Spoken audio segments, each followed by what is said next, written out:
Gustavo Diegues y Lucas Filardi forman el estudio A77, un particular espacio desde donde hacen arquitectura de sustentabilidad social, poco encasillable y de producción casi artesanal. Hoy, en Crónicas Urbanas, el pensamiento y las microobras de A77.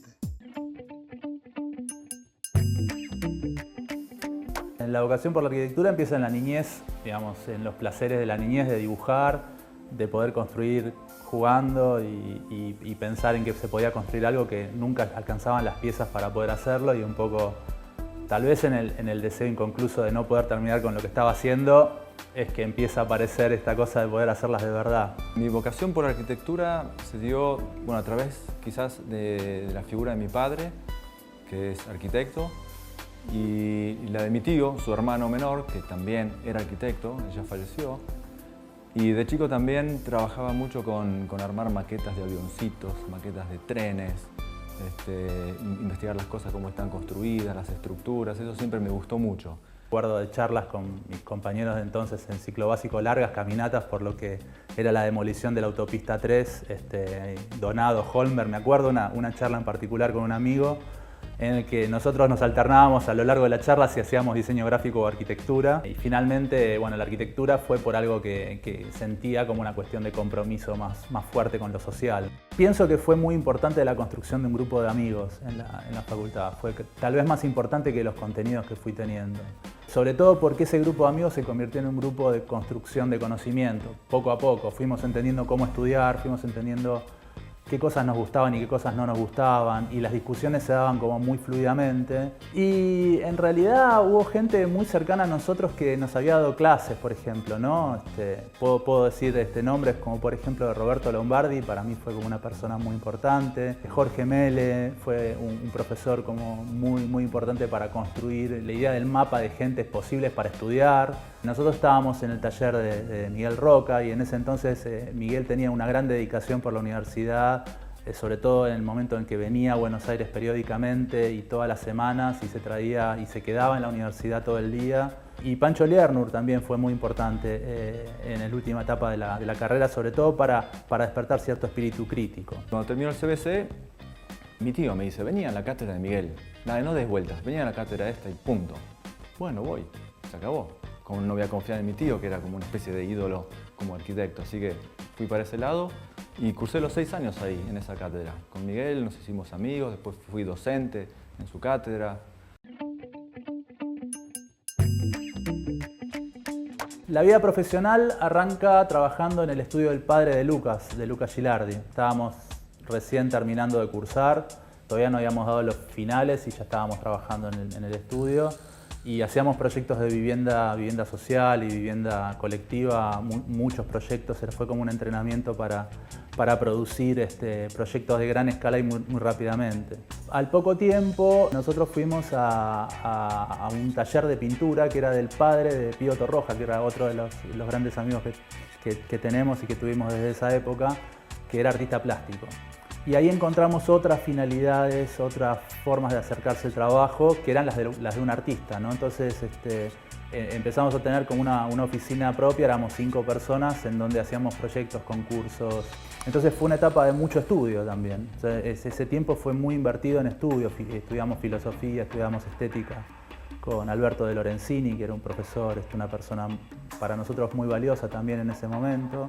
Mucho cine, muchas discusiones en ese taller. Nos juntábamos 20, 25 personas semanalmente, a veces a discutir temas de arquitectura. O sea que fue una época también como de una continuidad de la formación al principio, ¿no? Y después de un tiempo armamos un estudio más formal por un concurso que había que poner un nombre. Entonces le pusimos M777 por la dirección donde estaba el atelier de Enrique, que era Montevideo 777. Y en el 2005 ahí nos separamos y nuestros ex socios adoptan el nombre de M7, que era una parte de este nombre. Y con Gustavo decidimos armar también por otro concurso, había que poner otro nombre, y dijimos, bueno, hay 2 7 que quedaron ahí, somos nosotros, y le ponemos una A adelante. y ese es nuestro estudio A77 que continúa hasta hoy. Para pasar de toda la etapa de estudio a la etapa de arquitectura tuvimos un proceso de construcción de un estudio previo que tuvimos que se llamó M777. Por otro lado había como una idea de construir nosotros también cosas por la necesidad de hacerlas, ¿no? De que estén hechas, y por otro lado estaba todo ese capital teórico que necesitaba como ponerse en algún lugar, y muchas de esas cosas pasaron a un costado de reflexión sobre lo urbano, sobre las posibilidades de construir urbanidades o de construir relaciones urbanas de una dimensión tan grande, sino como más pequeñas. Y entonces, bueno, ahí hubo como 4 o 5 pautas de trabajo que empezaron a germinar y que luego se fueron potenciando, ¿no? Y eso terminó desencadenando con el paso del tiempo la construcción del estudio con Lucas, ¿no? De lo que se conoce hoy como A77. Y un punto sería construir con lo que tengas a mano. Otro punto es que las cosas no sirvan para una sola cosa.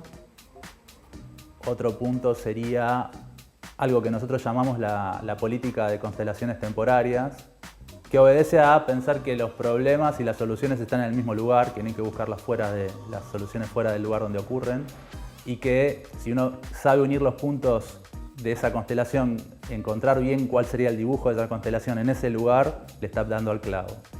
Esas serían por lo menos las 3 primeras que te podría dar yo. Básicamente con la vivienda nosotros tenemos una relación vinculada a un grupo social que fue muy cercano a nosotros, que tenía la posibilidad de tener una casa y le que había quedado chica o tenía una necesidad de ampliación. Entonces la gran cantidad de trabajos que hicimos en vivienda tienen que ver con la ampliación de las viviendas, con la mejora, con el reciclaje, con la recuperación de viviendas que estaban en mal estado, verle la potencialidad a cosas que estaban en mal estado y transformarlas en algo superador. Y por otro lado, la cuestión de entender que todas las viviendas tenían que tener un espacio exterior, una terraza, un lugar de uso afuera y adentro. Y entonces eso fue como combinándose en una cosa que al principio le llamábamos Plug and Live System. Era como módulos que vos podías enchufar y vivir directamente. Y bueno, con el tiempo fueron madurando dentro de viviendas que tenían que ser recicladas o tenían que ser intervenidas.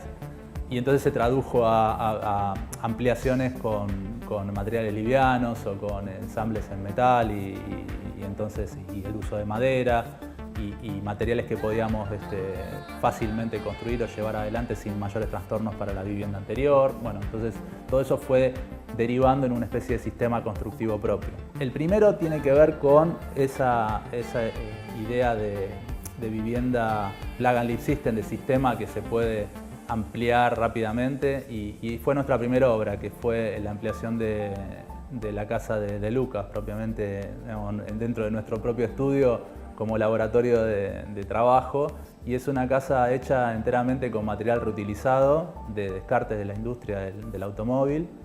Esa es una modalidad, ¿no? Como una ampliación de un módulo que aparece muy rápidamente, tiene su utilidad y se puede desmontar. Otro ejemplo es una casa para una actriz que tenía una vivienda hacía bastante tiempo, pero que le interesaba transformarla o darle más luz y más aire, y bueno, fue una intervención también pensando en una especie de cirugía interna, sacar fragmentos antiguos y entender qué restos de lo antiguo eran valiosos y volverlos a poner de otra manera.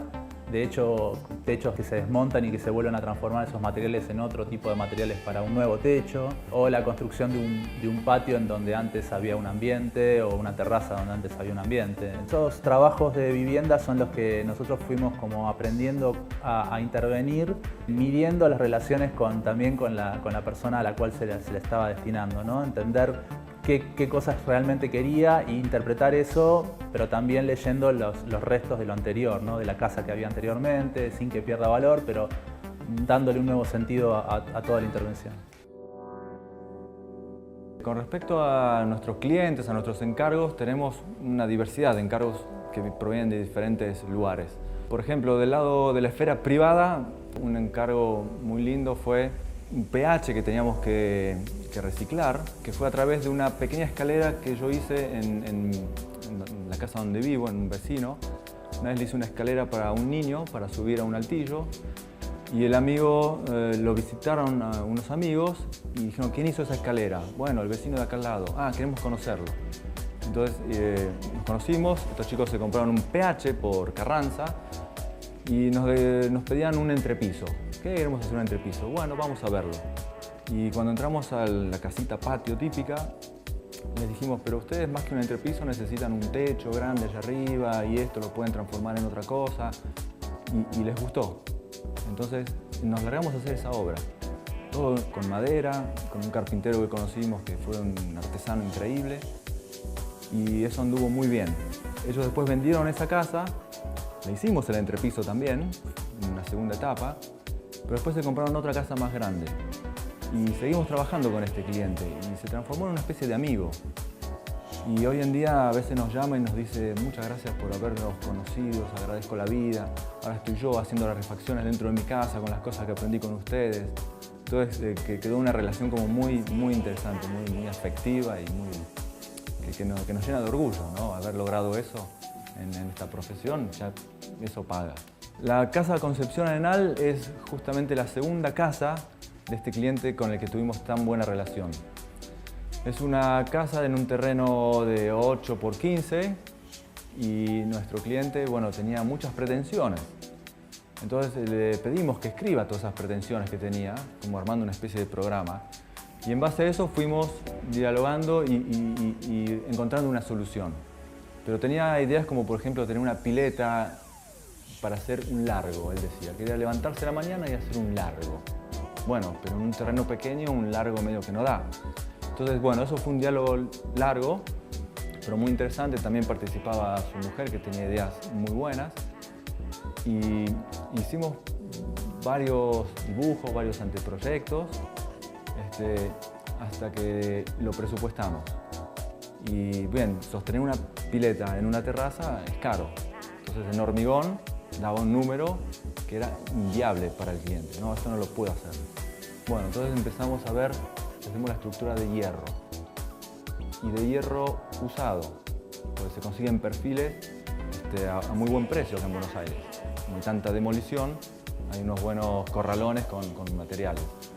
Y ahí el número daba bien. Entonces, también fue aparte por un trabajo medio arqueológico que hicimos en la obra que él compró, porque había una estructura de hormigón que podía sostener esta estructura de hierro. Entonces fue un montaje entre el hormigón y la estructura de hierro que sostiene toda la parte nueva de la casa. Y eso nos pareció como lo más interesante del trabajo, que además está alineado con esto que nos gusta, digo, juntar cosas y ver cómo funcionan cosas distintas. Eso nos interesa mucho. Nosotros empezamos teniendo una primera motivación para trabajar, que era trabajar con nuestras propias manos, ¿no? Entonces, ese trabajo con nuestras propias manos, que tenía básicamente un interés de reutilizar material de desuso, material industrial que estaba descartado, poco a poco fue convirtiéndose en una posibilidad para construir proyectos de otro alcance. Una vertiente eran proyectos culturales para el espacio público, ¿no? Un ejemplo claro fue el Centro Cultural Nómade, que es un caso de un proyecto que había sido soñado en un concurso que luego se vuelve realidad en diálogo con una institución, con la Fundación Proa, que nos invita a construirlo, a materializar eso que habíamos imaginado en algún momento. Y es un contenedor portuario que tiene una cantidad de equipamiento interno construido con material reciclado que sale al espacio público, se desenvuelve, se transforma, es flexible, cambia de posibilidad de uso, se materializa bajo diferentes posibilidades estacionales o en diferentes lugares, y que nos permitió durante 6 años movernos por 3 barrios del sur de la ciudad de Buenos Aires haciendo actividades culturales con diferentes tenores, ¿no? Tecnológicos, del diseño, del arte contemporáneo. De acuerdo a la institución con la que nosotros nos asociábamos en cada barrio, afinábamos el lápiz para producir un programa de acciones que tuvieran que ver con esas disciplinas que estaban cobijándola. Entonces lo interesante fue también que poco a poco entendíamos el espacio público no solamente como la calle, como que es actuar en la calle, sino actuar con las instituciones que pueden transformar la vida cotidiana en las calles, ¿no? Y que esas instituciones se puedan interrelacionar, que la gente vaya entendiendo posibilidades de acción, que pueda organizarse a partir de eso. Otro caso que para nosotros es muy importante porque ha cubierto los últimos años de trabajo es el Gran Aula. El Gran Aula es un proyecto cultural que es un derivado de ese centro cultural nómade que en vez de ser un contenedor que necesitaba mucho presupuesto de logística, de movimiento de camiones, de grúas, son carritos cada uno con una posibilidad de acción, con una posibilidad de utilidad y podemos llevarlos a instituciones, a espacios públicos, hacer una feria, hacer una especie de kermés en una plaza, en un parque y nos permitió durante bastante tiempo estar en todas las plazas de la ciudad, en todos los parques de la ciudad, haciendo un festival los fines de semana con estos elementos sobre ruedas que tienen cada uno una posibilidad de acción, ¿no? Puede ser una fábrica de juguetes, un lugar para trabajar en arcilla, un lugar para fabricar películas, una biblioteca ambulante. Bueno, diferentes actividades que nos permitieron durante bastante tiempo actuar en el espacio público e interactuar con la gente de diferentes barrios y de diferentes realidades. Las camas del Muniz también fue una operación muy interesante porque eso fue a partir del Gran Aula. Gran Aula, una serie de dispositivos para estar en el espacio público, para generar actividades, pero también para proveer a distintas instituciones de actividades. Y también parte del Gran Aula era detectar necesidades de ciertas instituciones, ¿no? Algún equipamiento. Por ejemplo, una biblioteca infantil para una escuela. Y esto de las camas del Muniz es el Hospital de Muniz, que tiene un depósito con muchos desechos de camas y de equipos. Y ahí conocimos a una directiva que armó en la farmacia del Muniz una galería de arte. Entonces convirtió un lugar que es bastante triste en un lugar muy interesante donde uno va a buscar no solo el medicamento, sino que en la espera está también participando en una galería de arte. Y a ella le gustó mucho el trabajo que veníamos haciendo, nos llevó a este depósito, ella sabía que nos gustaba la chatarra, nos llevó a ese espacio y ahí vimos estructuras de camas viejas. Y ahí fue, bueno, con esto podemos armar algo. Los transformamos en reposeras para estar en el patio de la entrada de esta galería de arte farmacia. Y eso funcionó muy bien. Lo construimos con unos chicos a modo workshop en la Bienal de Arte Joven. Así que eso también cerró muy bien por varios lugares. Hay otros ejemplos que tienen que ver con espacios públicos, pero en otras partes del mundo, ¿no? Una es el caso del proyecto We Can Chalant en Barcelona, que es básicamente la reactivación de un patio que tenía una escultura que había sido incendiada y nos llaman para reinterpretarla. Y la reinterpretación consistió también en crear un módulo que se pudiera mover por la ciudad, que pudiera relacionar esa institución con las otras partes de la ciudad que todavía no estaban conectadas o no tenían toda la vinculación que podrían tener. Y que, bueno, a lo largo del tiempo fue generando una nueva identidad, de modo tal que formó parte de la papelería o de la imagen del centro cultural nuevo, ¿no? O sea, como el artefacto se volvió propio de ese centro cultural y propio del barrio también. Y esta es una casa rodante que la transformamos, la reutilizamos. Son de esas casas rodantes que tiraban los turistas por la Costa Brava del Mediterráneo y que, bueno, conseguimos a muy bajo costo. Hicimos una intervención, una instalación que eran dos casas rodantes, una miraba al Mediterráneo y permitía hacer una sala para ese centro cultural y la otra podía tener utilidades de espacio cultural móvil, entonces podía ser un cine, podía ser un lugar de reuniones, podía ser una biblioteca ambulante, ¿no? El centro cultural fue poniendo todos los años una convocatoria para darle una utilidad nueva y para ponerla dentro del programa de un artista que lo pudiera interpretar. Colony es un trabajo que viene como, digamos, a continuación, o se puede establecer a continuación de We Can Chalant, un trabajo que hicimos en España. En Colony nos invita un arquitecto portugués, Pedro Gadaño, que él estaba como curador en el MoMA y en Nueva York. Y Colony forma parte de una muestra en el PS1, que es una sede que tiene el MoMA en Queens, enfrente. Es una vieja escuela que está reciclada como sede del MoMA y es sumamente interesante. Pero nos invita a hacer, nos dicen de entrada, queremos hacer una colonia de gente que habita el museo. Y nos gusta mucho lo que hicieron en Can Chalant, pero lo queremos más grande. bien. Entonces empezamos por ese lado, empezamos a hacer unos dibujos y unos recortes de cancha LAN, haciéndolo más grande.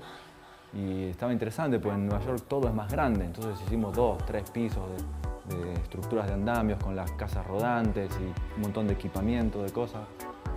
Pero después se fue recortando por problemas presupuestarios y también por diferentes opiniones de los curadores del museo. Pero fue muy interesante armar una colonia para habitar el museo. Y es un museo bastante cerrado, a diferencia de lo de España, que es muy abierto, muy relacionado con el barrio.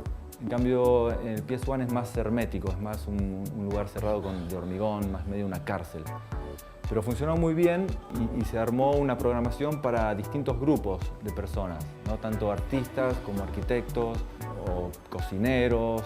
Había una serie de grupos que iban habitando durante el verano esa colonia. Y la colonia estaba armada con estructuras de andamios, que es muy típica de Nueva York. Vos caminás por las veredas y está lleno de andamios que están manteniendo los edificios, y equipos de gente que los arma y los desarma muy rápido y son económicos. Y después con una serie de dispositivos, por ejemplo un acuapónico, que eso surgió por un colaborador nuestro ahí en Nueva York, Joe Diamond, y propuso hacer, es como una huerta armada con peces y agua, ¿no? Ese es el acuapónico. Y esa huerta daba de comer a la colonia que iba a estar habitando en el museo. Había una cocinera, después otro dispositivo eran estas casas rodantes, que eran habitaciones para dormir ahí. Bueno, un baño, una ducha, una serie de cosas que se iban adicionando a esa estructura. Y eso funcionó muy bien.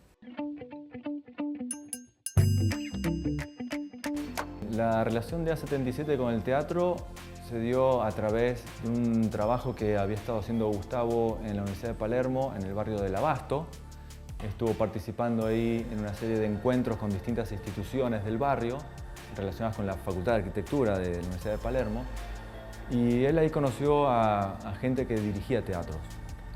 Entonces una vez nos convocan para armar una escenografía para una obra de teatro de Maruja Bustamante, y bueno, armamos con cajas, como con el material que teníamos en nuestro taller, ¿no? Había que hacer un barco que venía en deriva por el Paraná con 2 mujeres en una situación medio apocalíptica.